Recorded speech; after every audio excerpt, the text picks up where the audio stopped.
Dans le message d'hier, j'ai dit qu'il est important que chaque chrétien soit conscient des réels dangers du faux gospel. Lorsque je parle du faux gospel, je parle précisément de la musique gospel, donc ceux qui prétendent chanter pour Dieu alors qu'en réalité n'en est rien. Il est également important à retenir qu'il n'y a pas de différence entre le faux gospel et la musique mondaine. Donc si tu pensais que le faux gospel et la musique mondaine c'est différent, non, il n'y a pas de différence. C'est vrai que sur le plan physique, on va entendre que la personne qui chante le faux gospel va présenter Jésus, va chanter Jésus, va peut-être donner des versets bibliques, va parler d'une histoire, des histoires de la Bible et tout. Mais sur le plan spirituel, il n'y a aucune différence. Il n'y a aucune différence parce que les dégâts, les répercussions, les conséquences néfastes sont similaires entre le faux gospel et la musique mondaine. Et entre le physique et la spiritualité, c'est le domaine spirituel qui domine au fait. C'est le plan spirituel qui domine. Une personne peut dire Jésus, Jésus, Jésus, si c'est un serviteur du diable. Donc, ce sera plutôt un aspect spirituel négatif. Sa musique aura plutôt un impact spirituel négatif sur vos vies. Alors, les dangers du faux gospel, j'ai épinglé, il y a plusieurs dangers, il y a plusieurs éléments que nous pouvons vraiment mettre en exergue. Moi, j'ai noté 6 points que je voulais partager avec vous.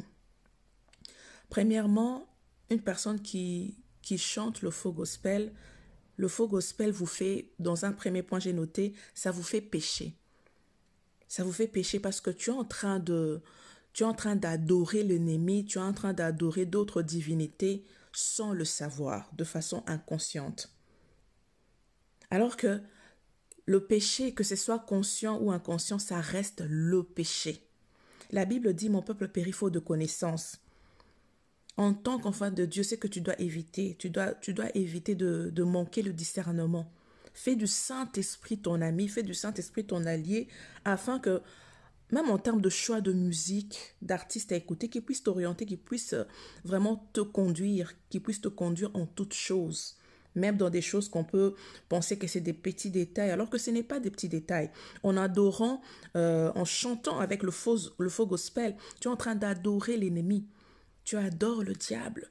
Et il est écrit dans Lévitique 5, le verset 17. On va le lire ensemble.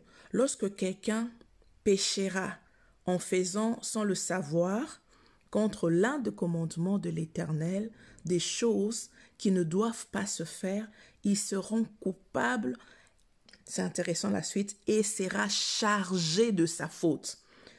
Là, on dit bien que tu étais sans le savoir. C'était de façon inconsciente. Tu as commis un péché. Tu as commis un péché. Tu as fait quelque chose contraire à la volonté de Dieu, contraire à la parole de Dieu. Mais ça ne veut pas dire que parce que tu étais sans le savoir, ça ne veut pas dire parce que tu étais inconscient, que tu ne savais pas, que tu ne seras pas chargé de cette peine-là, que tu ne seras pas chargé de cette faute-là. Il est écrit, tu n'adoreras pas d'autre Dieu que moi. C'est dans la parole de Dieu. Alors, à travers le faux gospel, lorsque tu chantes, tu adores d'autres divinités, tu adores le diable, tu es en contradiction avec ce verset, tu es en contradiction avec la volonté de Dieu, tu es en contradiction avec la parole de Dieu. Tu n'adoreras pas d'autre Dieu que moi. Alors, même si tu ne savais pas que cet homme-là, c'est un faux serviteur de Dieu, que cette femme-là, c'est une fausse servante de Dieu, même si tu ne savais pas, on vient de le lire dans Lévitique 5, 17. Tu seras chargé de ta faute. Tu seras chargé de ta faute. Recherchons toujours le discernement de l'Esprit de Dieu. Souvent, moi j'entends, je l'entends, je le vois, je lis parfois certains commentaires, certaines personnes qui disent que, mais moi j'entends Jésus, je chante Jésus, et même si cet homme-là, même si cet artiste-là a ses pratiques occultes, c'est son problème, c'est pas moi qui est allé chercher les fétiches avec lui, c'est pas moi qui suis dans les sciences occultes avec lui, non. Aujourd'hui, en lisant ce message avec vous, ce verset avec vous, en partageant ce message, aujourd'hui tu sais que non, c'est pas juste lui qui chante, c'est son problème, non. C'est également ton problème, parce que c'est aussi ton péché. Tu es en train de pécher de façon, on va dire, inconsciente. Mais ça reste un péché. C'est important de les savoir. Donc, il ne faut plus se décharger en disant que non, oui, même si il a ses mauvaises pratiques, ce n'est pas mon problème. Non, non, non, non. Aujourd'hui, tu sais que c'est également ton problème. Et je vais revenir encore avec le prochain message qui va être la continuité des 6 points que j'aimerais partager avec vous. À tout à l'heure.